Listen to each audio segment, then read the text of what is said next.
future our priority. Hello students, welcome to Solomon educational hub. बेटा, आज की जो सीरीज़ है फिर से हम कंटिन्यू कर रहे हैं अपनी एनसीईआरटी सीरीज़ को, जिसमें हम लाइन बाय लाइन पढ़ते हैं, समझते हैं और क्वेश्चंस को निकालते हैं। बेटा, इस सीरीज़ में जो हमारा नेक्स्ट चैप्टर है वो है ह्यूमन हेल्थ एंड डिजीज़। इसी चैप्टर के अंदर हम बहुत अच्छे से कवर करेंगे अपनी पूरी एनसीईआरटी को, और साथ ही साथ हम जानेंगे कि किस तरीके से इस चैप्टर से क्वेश्चंस बनते हैं for the NEET examination, and simultaneously we will go for the CBSE examinations also.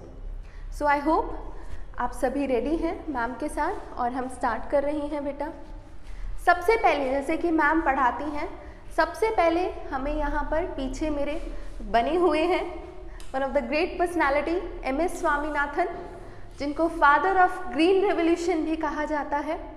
और बेटा, आप हिंदी में एक बुक पढ़ते थे, भारत की खोज।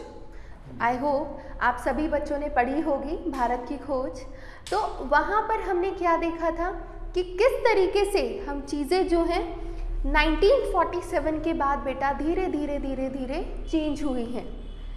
आज़ादी के बाद ऐसा क्या हुआ बेटा, जस्ट इमेजिन, आज़ादी के बाद ऐसा क्या होता है कि भारत में हरित क्रांति, ग्रीन रेवोल्यूशन लाने की ज़रूरत पड़ती है। ठीक है बेटा, जैसे कि पॉपुलेशन कंट्रोल नहीं हो पा रही थी, सिर्फ एक डिकेड में पॉपुलेशन का जो रेट है वो नेगेटिव ग्रोथ शो करता है, और आज़ादी के बाद आफ्टर इंडिपेंडेंस हमारी जो पॉपुलेशन है वो कंटिन्यूअसली इंक्रीज हो रही है, और अभी भी बेटा इंडिया उसी कमांड पर है और पॉपुलेशन लगातार बढ़ती जा रही है। But that time the major problem was कि हम अपनी पॉपुलेशन को, बढ़ती जनसंख्या को फीड कैसे कराएं। उनको 2 वक्त का खाना नहीं मिल पा रहा था बेटा। और आप समझते हैं, अगर किसी देश के अंदर वहाँ की जो जनसंख्या है, अगर उसका मेजर प्रोपोर्शन बिना खाना खाए सोता है, 2 वक्त का खाना अगर उसको नसीब नहीं होता बेटा, तो ऐसी कंट्री को डिटेरियोरेटेड कंट्री या डेवलपिंग कंट्रीज़ के तौर पे हम कंसिडर करते हैं, जिसमें कि चाइना और इंडिया एक डेवलपिंग कंट्री के तौर पे हमें दिखाई देता है। हम एक विकासशील देश हैं बेटा, अभी विकसित नहीं हुए हैं एज पर द डेटा। इसी के चलते बेटा हमें ज़रूरत थी कि पॉपुलेशन को हम कंट्रोल करें, और साथ ही साथ बेटा अपनी पॉपुलेशन के साथ साथ हम लोग क्या करें बेटा, हम लोग अपनी जो पूरी पॉपुलेशन है उसको 2 वक्त का खाना हम दे सकें। बेटा, इंडिया के पास we have 2.4% of land resources, और उसी लैंड रिसोर्सेज पर बेटा हमारी जो मेन जीडीपी है वो एग्रीकल्चर है। तो क्या आप समझ रहे हैं कि क्यों एग्रीकल्चरल सेक्टर में बेटा रिवॉल्यूशन लाने की ज़रूरत थी? क्योंकि अगर ऐसा नहीं होता, आप इमेजिन कर सकते हो बेटा कि अगर कोई इंसान 2 वक्त का खाना उसको प्रॉपर नहीं मिलेगा, प्रॉपर डाइट नहीं मिलेगी बेटा, वो कैसे अपना काम अच्छे से परफॉर्म कर सकता है?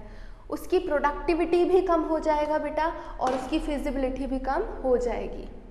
तो आप समझ पा रहे हैं बेटा कि क्यों हमें ग्रीन रेवोल्यूशन की ज़रूरत थी, और साथ ही साथ बेटा हमें ज़रूरत थी अपने पॉपुलेशन कंट्रोल करने की। अब ये सब मैम ने आपको क्यों बताया? Because MS Swaminathan had performed the lab to land procedure, and this was a question in NEET कि lab to land किसने परफॉर्म किया? And he was only and only MS Swaminathan, one of the great personality and one of the elite personality in the history of biology. क्यों ये हमारे लिए important है बेटा? क्योंकि आपने पता है कि एक पीस ऑफ लैंड के ऊपर 1 पीस ऑफ लैंड के ऊपर मैं कितनी प्रोडक्टिविटी करूं?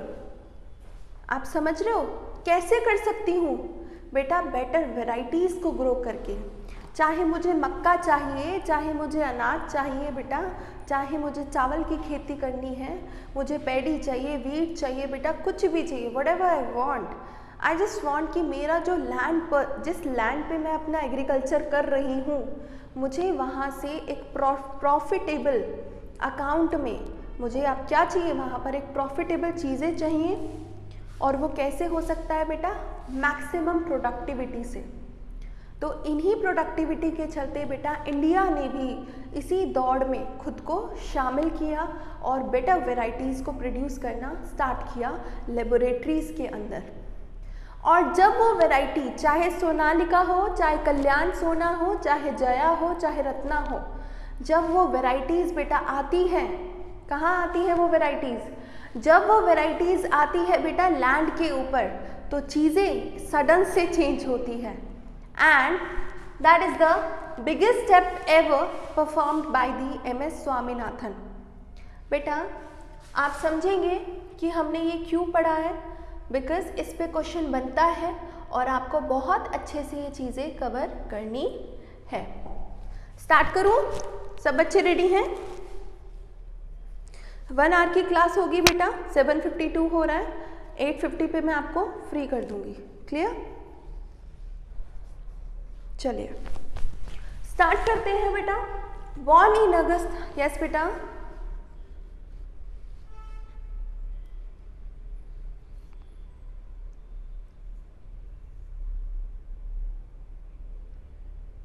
White revolution. बेटा आपको पता है कि हमारा जो सेक्टर है, क्वेश्चन आया है कि मैम ऐसी क्या ज़रूरत हो गई कि हमें व्हाइट रेवोल्यूशन भी लाना पड़ा।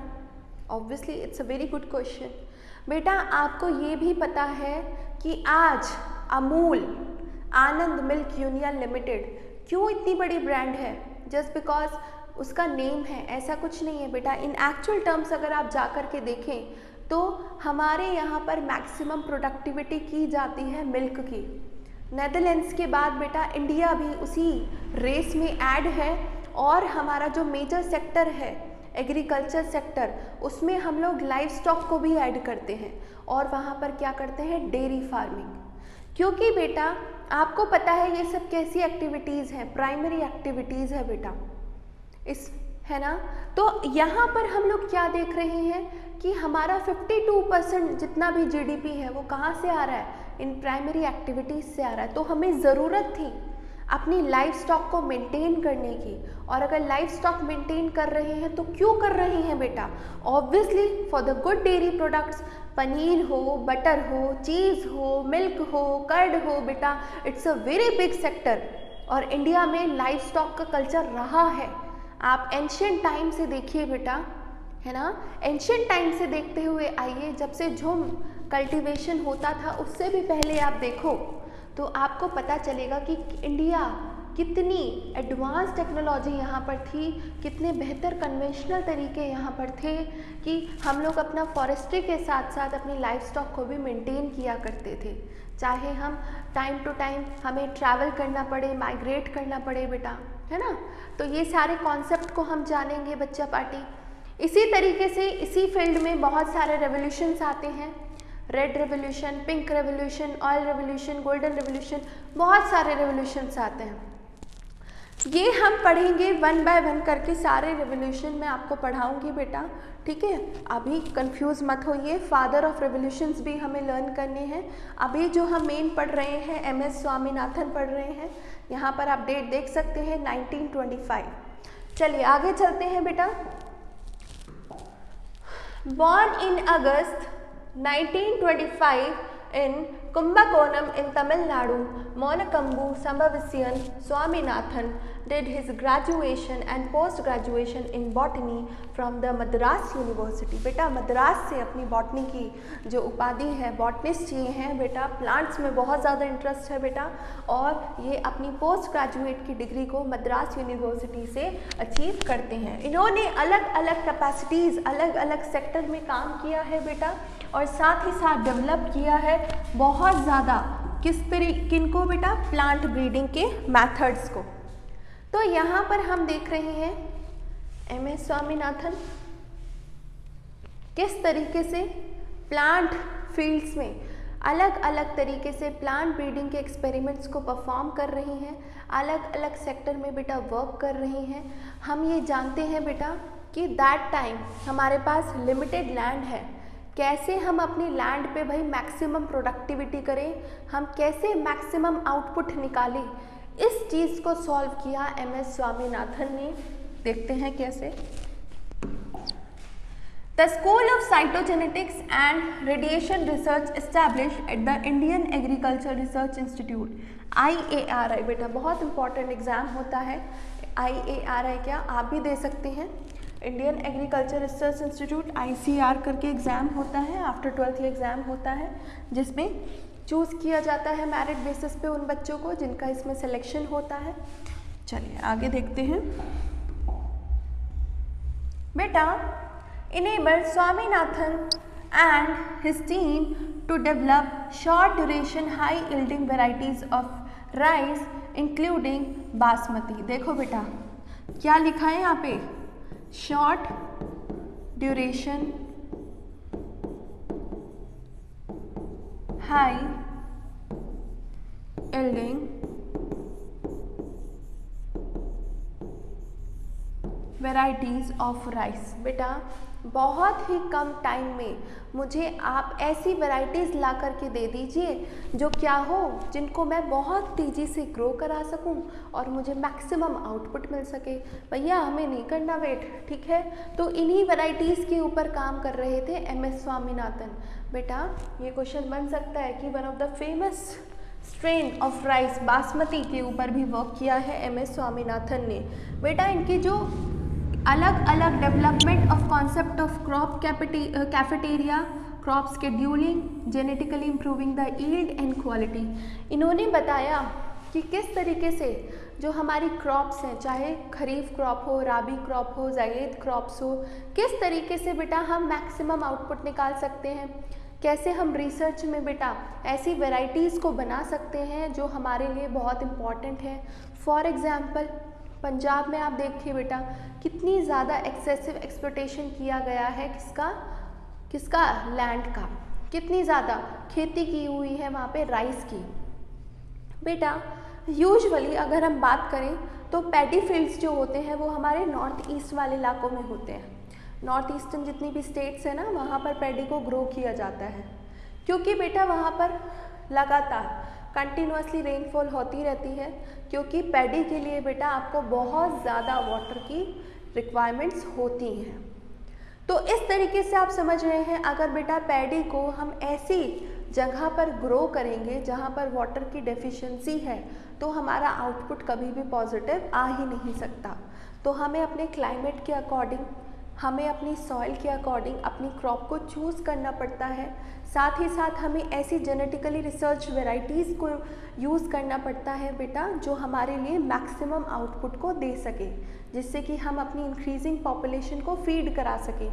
बेटा लैंड तो नहीं बढ़ा सकते ना, अब चाइना तो हम नहीं है कि छोटी छोटी लैंड के ऊपर बेटा हमला करेंगे, है ना। We have limited land and हम उसका प्रॉपर यूटिलाइज़ करेंगे। एग्रीकल्चर सेक्टर में भी हमें उसको यूज़ करना है, इंडस्ट्रियल सेक्टर भी हमें डेवलप करना है बेटा, साथ ही साथ हमें घर भी बनाने हैं, हमें इंफ्रास्ट्रक्चर भी देखना है, और हमारी पॉपुलेशन भी इतनी ज़्यादा है। तो किस तरीके से लैंड रिसोर्सेज को मैनेज करते हैं बेटा, और स्पेशली एग्रीकल्चरल सेक्टर में कैसे हम अपनी लैंड को यूटिलाइज़ कर सकते हैं, वो ये बताने की कोशिश कर रहे हैं। Swaminathan initiated collaboration with Norman Borlaug. बेटा ये क्वेश्चन बना है, रुको, ये क्वेश्चन अंडरलाइन कर लीजिए। स्वामीनाथन ने किसके साथ मिलकर के बेटा अपने एक्सपेरिमेंट्स किए हैं? Norman Borlaug. मैं आपको इनको आगे इनका नाम बताऊंगी, ठीक है।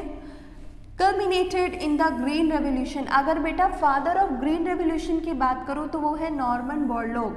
अगर मैं बात करूँ father of Indian green revolution तो वो है स्वामीनाथन। बेटा इन दोनों चीज़ों में कंफ्यूज नहीं होना है। Through introduction of Mexican varieties of wheat in India, इन्होंने मैक्सिकन वेराइटीज़ को इंट्रोड्यूस करा है बेटा इंडिया के अंदर। देखो एक ये क्वेश्चन बना है, ये क्वेश्चन बन सकता है। कौन सी वैरायटीज़ को इंट्रोड्यूस करा है, ये क्वेश्चन बना है। साथ ही साथ इन्होंने लैब टू लैंड टेक्निक्स का यूज़ करा है, ये क्वेश्चन बन सकता है। इम्पॉर्टेंट बेटा, इनको पद्म भूषण से नवाजा गया है और बहुत सारे प्रेस्टीज अवार्ड्स मिले हैं, फेलोशिप्स मिली हैं, ये भी क्वेश्चन में आ सकता है। तो आप यहाँ पर ये नॉर्मन बोरलॉग का क्वेश्चन याद रखेंगे, father of revolution, green revolution, father of Indian green revolution MS Swaminathan. साथ ही साथ बेटा लैब टू लैंड टेक्निक्स इन्होंने दी है। और बेटा कौन सी वेराइटीज़ को इंट्रोड्यूस किया है इंडिया के अंदर, बेटा मैक्सिकन वेराइटीज़ को इंट्रोड्यूस किया है। बताओ कॉन्सेप्ट क्लियर हुए, है ना, बोलिए। अब मुझे नहीं लगता बेटा कि आपको इस पैराग्राफ में कोई भी डिफ़िकल्टी है, इस चीज़ का आप ध्यान रखिएगा। चलिए आगे चलते हैं, चैप्टर पे आते हैं बेटा, चैप्टर पे आते हैं। फेलोशिप्स में बेटा आपको कुछ अमाउंट दिया जाता है, जिस अमाउंट का आप अपनी फर्दर रिसर्च में यूज़ कर सकते हैं। आपको कुछ, जैसे आप देखते हो जूनियर रिसर्च फेलोशिप मिलती है, JRF मिलता है बेटा, ठीक है। तो इस तरीके से आप अपनी नेट एग्जामिनेशंस को क्वालिफाई कर सकते हो। फिर जब आप बहुत टाइम तक 3 इयर्स तक वर्क कर लेते हैं तो वो SRF में कन्वर्ट हो जाती है, क्योंकि हमारी जो गवर्नमेंट है हमें प्रमोट करती है रिसर्चेस के लिए। आप समझ रहे हैं, हमारी जो गवर्नमेंट है बेटा वो हमें प्रमोट करती है रिसर्चेस के लिए, and this is the main reason जिसके लिए इंडिया लगातार जो है इस रिसर्च वाले जो प्रोग्राम्स है उसमें बढ़ रहा है। क्योंकि बेटा सोचिए, आपने ग्रेजुएशन करी, पोस्ट ग्रेजुएशन करी, now you are doing a doctorate degree, but for your scholarships, for your livelihood, for your some expenses, you need some money, ताकि आप आगे प्रमोट हो सकें। चलिए आगे चलते हैं बेटा चैप्टर में। Health for a long time was considered as a state of body and mind, there was a balance of certain humors. बेटा what is this humors? क्या है ये humors? क्या होता है, कोई बच्चा मुझे बता सकता है आंचल, humors क्या होता है बेटा?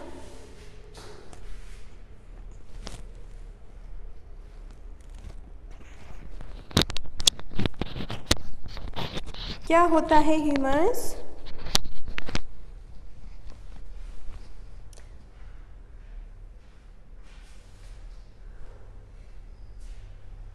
अच्छा बेटा देखो, आपको मैं पूरा ये कॉन्सेप्ट समझाऊंगी कि क्या होता है एक्चुअल में। यहाँ पे अगर हम हेल्थ की बात करें, क्योंकि हमारा फर्स्ट लेक्चर है तो हम जनरल इंट्रोडक्शन की बात कर रहे हैं। अगर मैं आपसे जनरली पूछूं भी कि हेल्थ क्या होती है, तो आप क्या बोलना चाहेंगे कि what do you mean by health? कोई बच्चा मुझे आंसर करेगा?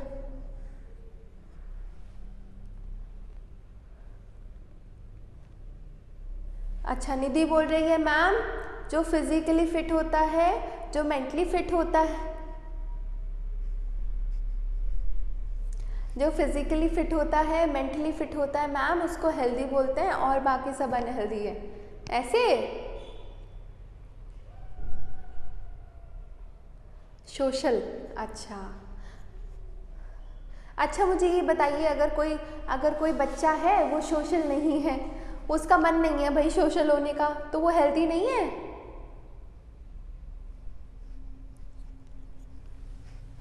अच्छा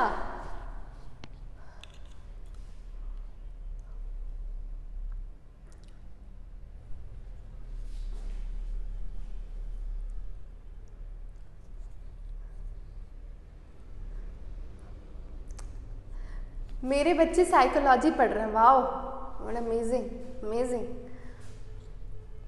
बेटा हेल्थ एक स्टेट होती है जहाँ पर आप physically, mentally, emotionally, reproductively and socially fit होते हैं हर एस्पेक्ट में। For example physical in the sense, ऐसे नहीं है, मैंने देखा है एक जनरल ट्रेंड है, बच्चे जाते हैं जिम, छोटी छोटी क्लास में जिम ज्वाइन कर लेते हैं और जिम ज्वाइन करने के बाद क्या करते हैं, बॉडी फुला लेते हैं, हाँ स्टेरॉइड्स लेते हैं, प्रोटीन लेते हैं बेटा, बिकॉज मैम का इंटरेक्शन होता रहता है सभी बच्चों से। और दूसरी तरफ हम देखेंगे बेटा कि इमोशनली हेल्दी नहीं है। इमोशनल हेल्थ का मतलब क्या होता है बेटा, गिव अप कर देना जल्दी, चीज़ों को, मेंटल प्रेशर हो जाए तो गिव अप कर देना, सुसाइडल थॉट्स आना, ठीक है। तो ये क्या होता है कि आप इमोशनली हेल्दी नहीं हैं बेटा। साथ ही साथ आप देखेंगे कि इमोशनल हेल्थ में क्या होता है, देखो बच्चे बाहर जाते हैं पढ़ने के लिए, मदर फादर से दूर जाते हैं, कभी कभी कुछ गलतियां हो जाती हैं, उस प्रेशर को झेल रही हैं, डिस्कस नहीं कर पा रही हैं अपने घर पे चीज़ें, सुसाइडल थॉट्स उनके मन में आ रही हैं, नेगेटिव थॉट्स मन में आ रही हैं, गलत चीज़ों का यूज़ कर रही हैं। तो ये भी क्या है कि आपकी ये भी एक डेफिशिएंसी है जो शो कर रही है बेटा कि आप इमोशनली हेल्दी नहीं हैं। Physical health is not just about कि बेटा आपने अपने शोल्डर, अपने एब्स, है ना, अब्डोमिनल मसल्स आपने बना लिए, अपने बाइसेप्स ट्राइसेप्स बना लिए एंड भैया हम तो मुंडे हो गए बिल्कुल चौड़े वाले। No, that's not an health actually. The correct definition of health is कि there is a state of balancing. And what is that balancing बेटा? सपोज करिए आप मेंस्ट्रुअल साइकिल में हैं, है ना, आपने अभी अभी प्यूबर्टी को अचीव किया है, तो क्या होता है कि मैं देखती हूँ काफ़ी लड़कियाँ थोड़ा सा इमोशनल हो जाती हैं। हम भी उसी एज से गुजरे हैं भाई, तो मतलब बहुत छोटी छोटी बातों पर रोना, तो ऐसा नहीं है कि उस बच्चे को आप हेल्दी नहीं बोल रहे हो, दैट इज़ सिंपल। रोना हंसना is a part of life, है ना, it's a part of life बेटा। बट आप गलत थॉट्स को अपने ऊपर हावी कर रहे हैं, डोमिनेट कर रहे हैं, और ये कैसे हो सकता है? जब आपको नॉलेज की डेफिशिएंसी है बेटा, पीयर प्रेशर पे आकर के चीज़ों को गलत कर रहे हैं। आजकल मैंने देखा है गलत गलत ट्रेंड्स को चूज़ करना बेटा, स्मोकिंग करना, ड्रिंकिंग करना, that is a very wrong habit. अगर आप इस हैबिट को धीरे धीरे डेवलप कर रहे हैं तो भी आप इमोशनली हेल्दी नहीं हैं। साथ ही साथ आपको रिप्रोडक्टिवली हेल्दी भी होना पड़ेगा बेटा। अब ये रिप्रोडक्टिवली हेल्दी क्या होता है बच्चों? रिप्रोडक्टिवली हेल्थ का मतलब होता है बेटा कि रिप्रोडक्शन के सारे एस्पेक्ट्स पर आप खड़े उतरते हैं। वो कैसे एस्पेक्ट है बेटा? आपको मैंने क्लास 12th में पढ़ाया था चैप्टर 4 में कि RCH प्रोग्राम्स को प्लान करने वाला इंडिया सबसे पहली कंट्री है इन द ईयर ऑफ 1951। उसमें हमने देखा था कि हमें पता होना चाहिए हम अगर अपने रिप्रोडक्टिव ऑर्गन्स को रेगुलरली हाइजीन मेंटेन कर रहे हैं, है ना, अगर हमें सेक्स जैसा मुद्दा बिल्कुल भी हम वहाँ पर टैबू क्रिएट नहीं कर रहे हैं, ना खुद के लिए ना सोसाइटी के लिए, हम एक पॉजिटिव नज़रिए से चल रहे हैं बेटा, आने वाली जनरेशन को हम सही इन्फॉर्मेशन के साथ अवेयर कर रहे हैं और STDs के बारे में बात कर रहे हैं, अगर कोई प्रॉब्लम है तो डॉक्टर से कंसल्ट कर रहे हैं, that is a sign and symptom of reproductively healthy society and a positive reproductive health, right. तो बीइंग अ बायोलॉजी स्टूडेंट आपको ये चीज़ समझनी चाहिए, समझानी चाहिए बेटा, ताकि आप मैक्सिमम अवेयरनेस क्रिएट कर सकते हैं बच्चों में भी और पेरेंट्स में भी। मैंने देखा है मोस्टली कुछ पेरेंट्स होते हैं बेटा, कभी कभी हमने देखा है कि खुल के बात नहीं करते हैं बच्चों से। ऐसा नहीं होना चाहिए, हमें अपने आने वाली जनरेशन से को सब कुछ बताना चाहिए, ताकि अगर वो बाहर से उसको इन्फॉर्मेशन मिलती है तो उसको पता हो कि ये गलत है और ये सही है। सोशली हेल्दी होने का मतलब क्या होता है बेटा? सोशली हेल्दी होने का मतलब होता है, सपोज़ करिए हमारे यहाँ पर कुछ कैंपेन चल रहा है, सपोज़ करिए वन महोत्सव डे है बेटा, और सभी लोग बढ़ चढ़ के हिस्सा ले रहे हैं, बट आप ऐसे सोशल वेलफेयर प्रोग्राम से बहुत दूर है, तो that is a sign and symptom कि आप सोशली हेल्दी नहीं हैं। ऐसा नहीं है कि आपको बाहर जाके बात ही करनी है लोगों से, बट जो जनरल मुद्दा है हमें अपने के लिए और बेटा दूसरों के लिए, जो कि माइनर सेक्शन है हमारी सोसाइटी का, फॉर एग्ज़ाम्पल विमेंस बेटा, चिल्ड्रंस, सपोज़ करिए कुछ चिल्ड्रंस हैं जो पढ़ना चाहते हैं बट उनके पास रिसोर्सेज नहीं हैं, ऐसी महिलाएं जिन पर अब्यूज़ हो रहा है, हम उनके लिए बोल रहे हैं, अगर रेस्पॉन्ड कर रहे हैं, that means we are healthy towards our society. आप समझ रहे हो? According to WHO world health organization, ये सारे एस्पेक्ट्स पर खड़ा उतरना है, तब जाकर के आप एक हेल्दी व्यक्ति कहलाते हैं। तो मेरे बच्चे क्या हेल्दी हैं?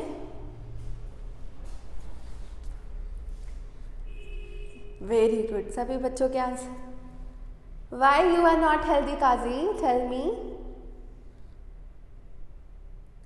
You are a physically fit person. क्या दिक्कत है? सब कुछ सही है बेटा। फिजिकली बॉडी से नहीं, यहाँ से फिट होते हैं बेटा। मेंटली थोड़े ना है कि ब्रेन आपका सही वर्क कर रहा है। देखो, अगर आपका बॉडी टेक्सचर कैसा भी है, no one has a right to जज यू। जब तक आप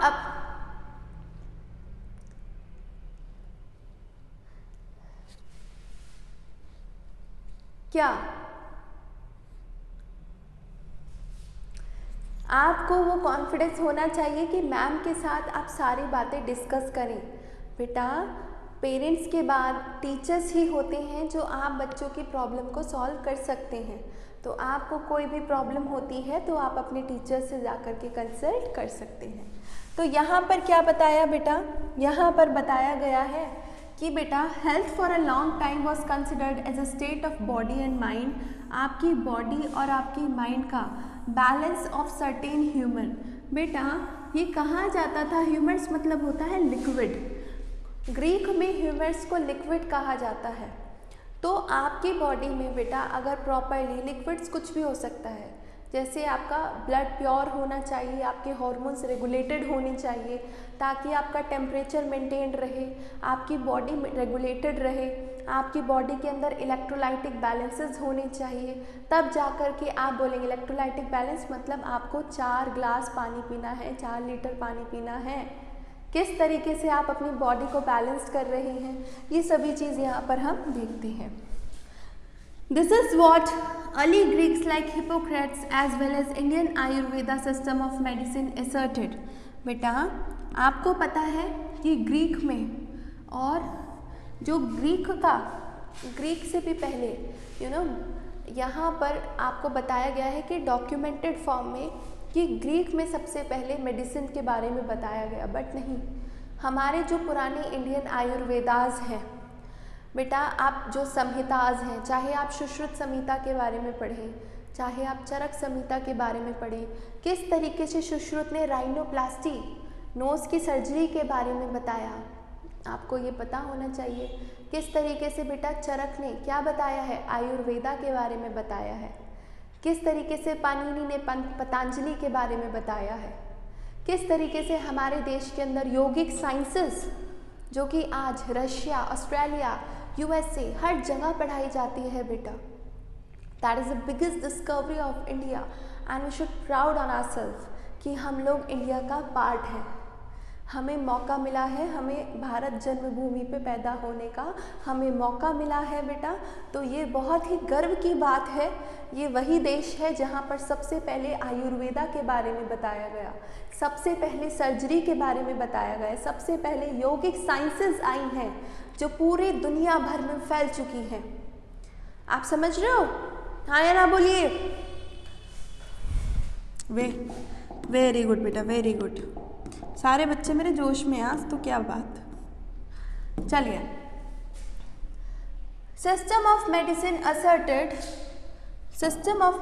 asserted thought that the person with black bile belong to the hot personality। बेटा, आपको मैं सारी पर्सनालिटीज़ के बारे में बताऊंगी, एक अलग से टॉपिक लूँगी, ठीक है। क्या होती है ब्लैक बाइल पर्सनालिटी, किस तरीके से हिप्पोक्रेट्स जो थे उन्होंने स्टार्टिंग में बताना शुरू किया। हिप्पोक्रेट्स की जो इनिशियल थ्योरीज हैं बेटा, उन पर कोई यकीन नहीं करता था।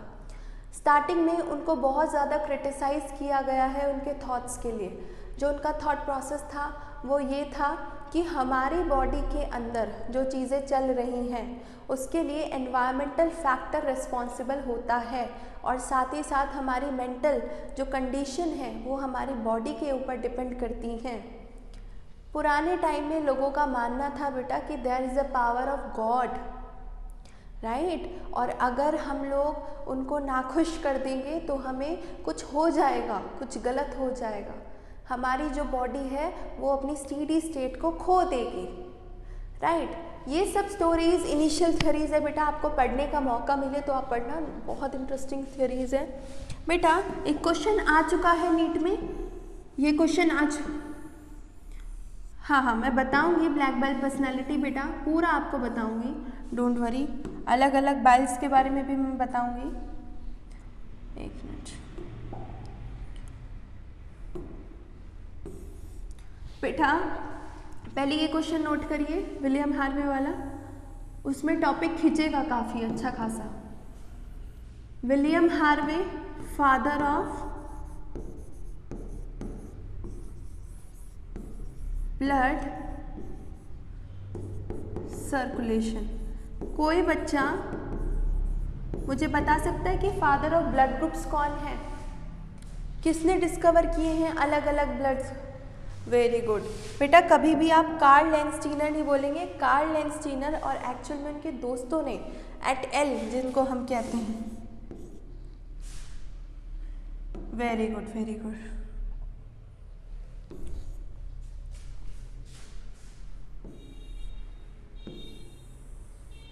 वेरी गुड बेटा, वेरी गुड। ठीक है, कल ये सारी मैं आपको 1 बाय 1 करके थियरीज पढ़ाऊंगी। ठीक है, इसको हमें कवर करना पड़ेगा थोड़ा सा। आज के लेक्चर में बेटा हमने एक जनरल क्या समझा है कि हेल्थ क्या है, हेल्थ क्या है, हेल्थ का मतलब क्या है, और हेल्थ के एस्पेक्ट्स को बेटा आपने देखा होगा कि जब से कोविड आया है आपने अपने चारों तरफ क्या क्या एडवांसमेंट्स, क्या क्या चेंजेस देखे हैं। कोई बच्चा मुझे बता सकता है कि पहले मैम हम ऐसे करते थे बट हम अब ऐसे कर रही हैं? कोई बता सकता है?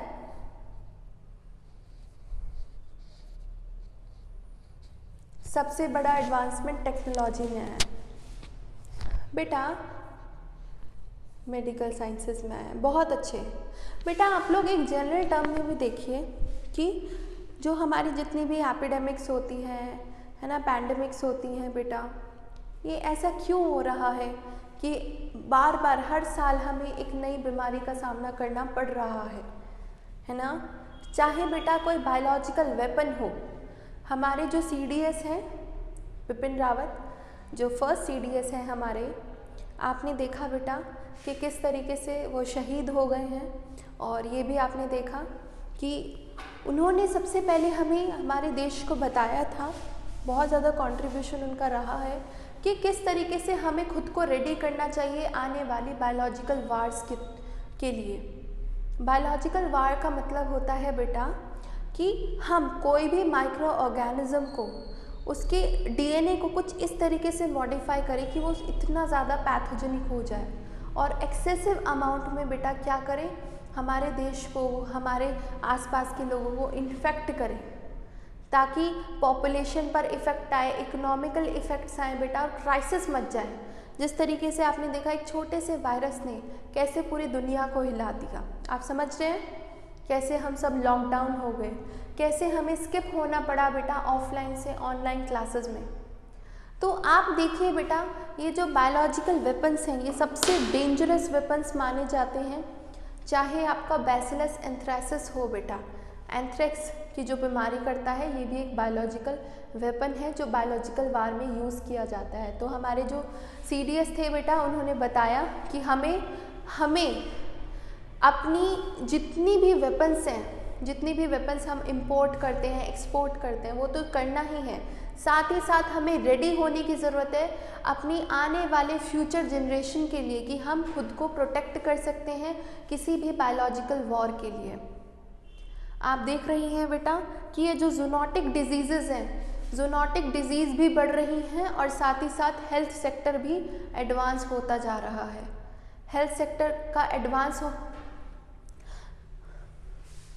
जूनोटिक डिजीज़ेस का मतलब होता है बेटा ऐसी डिजीज़ेस जो हमें फॉरेस्ट के थ्रू मिली है, जो हमारी होमो सेपियंस की डिजीज़ नहीं थी, लेकिन वो डिज़ीज़ कैसे हमें मिली है बेटा, फॉरेस्ट में जा कर के। जब हमने लकड़ियों को काटा है बेटा, जब हमने जंगलों को काटा है बेटा, तब वहाँ पर हमें लकड़ियों के साथ साथ कुछ बीमारियाँ भी मिली जो एनिमल्स के थ्रू आई हैं। ज़्यादातर लंग डिजीज़ हैं, आप समझ रहे हैं, जिसमें से कोविड भी एक है। तो हम लोग जब पूरे फॉरेस्ट के साथ इंटरफेयर करते हैं तो उसके साथ हमें क्या होता है बेटा, डिजीज़ भी स्प्रेड होती हैं। ऐसी डिजीज़ को जूनोटिक डिजीज़ कहा जाता है बेटा, और ये डिजीज़ेस बहुत ख़तरनाक है, चाहे आपका इबोला हो, चाहे आपका स्वाइन फ्लू हो, चाहे आपका H1N1 हो और बहुत रिसेंट में आया हुआ कोविड हो, है ना, कोविड-19। तो इन तरीकों के लिए खुद को अवेयर करना है, प्रॉपर मास्क पहनना है बेटा। आज मैंने आपको पूरा MS स्वामीनाथन के बारे में पढ़ाया है। WHO ने क्या दी है डेफिनेशन, आपको क्लियर हो जाना चाहिए। कल हम ये अपना चैप्टर स्टार्ट करेंगे, परसों से, कल 11th का टर्म है, और बेटा हम इसी तरीके से मूव करेंगे। क्लियर? चलिए, थैंक यू बेटा।